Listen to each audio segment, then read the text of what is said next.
అందరికీ నమస్తే. నేను మీ Ambika. Welcome to Ambika cooking. ఇవాల్టి వీడియోలో మీకు అల్లంతో మంచి రసాన్ని తయారు చేసి చూపించబోతున్నాను. ఇది ఇడ్లీలోకి చాలా బావుంటుందండి. రోజువారీ ఆహారంలో కొద్దిగా అల్లాన్ని యాడ్ చేయాలి. కానీ అల్లం అంటేనే మనం ఆమడ దూరం పరిగెట్టేస్తాం. చిన్న పిల్లల దగ్గర నుంచి పెద్దవాళ్ళ వరకు అల్లం అంటేనే స్కిప్ చేసేస్తాం. సో, అలా కాకుండా ఇలా ఒకసారి ట్రై చేసి చూడండి.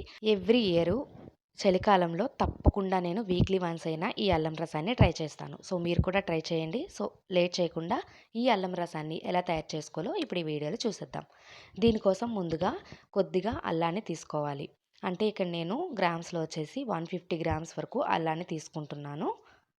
అల్లం పైనున్న తొక్కని శుభ్రంగా చెక్కేసి దాన్ని పీసెస్ కింద కట్ చేసుకొని ఇలా మనం ఒక ప్లేట్లోకి తీసుకొని పక్కన పెట్టుకోవాలి. ఇప్పుడు కొద్దిగా వాటర్ తీసుకొని అందులో ఈ అల్లం ముక్కలన్నీ వేసేసి శుభ్రంగా కడిగేసి ఒక ప్లేట్లో తీసి పక్కన పెట్టుకోండి. తర్వాత కొద్దిగా గిన్నెలోకి వాటర్ని తీసుకొని అందులో ఒక చిన్న నిమ్మకాయ సైజ్ అంతా చింతపండుని తీసి నానబెట్టి పక్కన పెట్టుకోండి. పొయ్యి మీద బాండి పెట్టి కొద్దిగా ఆయిల్ని వేయండి. మనం శుభ్రంగా కడిగి పెట్టుకున్న ఈ అల్లం ముక్కల్ని బాగా దీన్ని వేపుకోవాలి. లో టు మీడియం ఫ్లేమ్లో పెట్టుకొని దీన్ని బాగా వేయించుకోండి. అల్లం అనేది కాస్త కలర్ మారుతుంది కదా! సో, అలా ఉన్నప్పుడు స్టవ్ ఆపేసి దాన్ని బాగా చల్లారబెట్టుకొని ఒక మిక్సీ జార్‌లో వేసుకొని దీన్ని ఫైన్‌గా మెత్తగా బ్లెండ్ చేసుకోండి.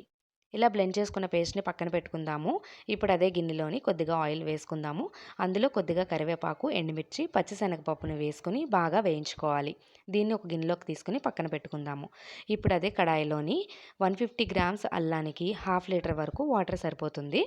ఆ వాటర్‌ని ఇందులో వేసేసుకొని కొద్దిగా ఉప్పుని, చిటికెడు పసుపుని వేసి దీన్ని బాగా ఒకసారి కలుపుకొని మూత పెట్టుకుందాము.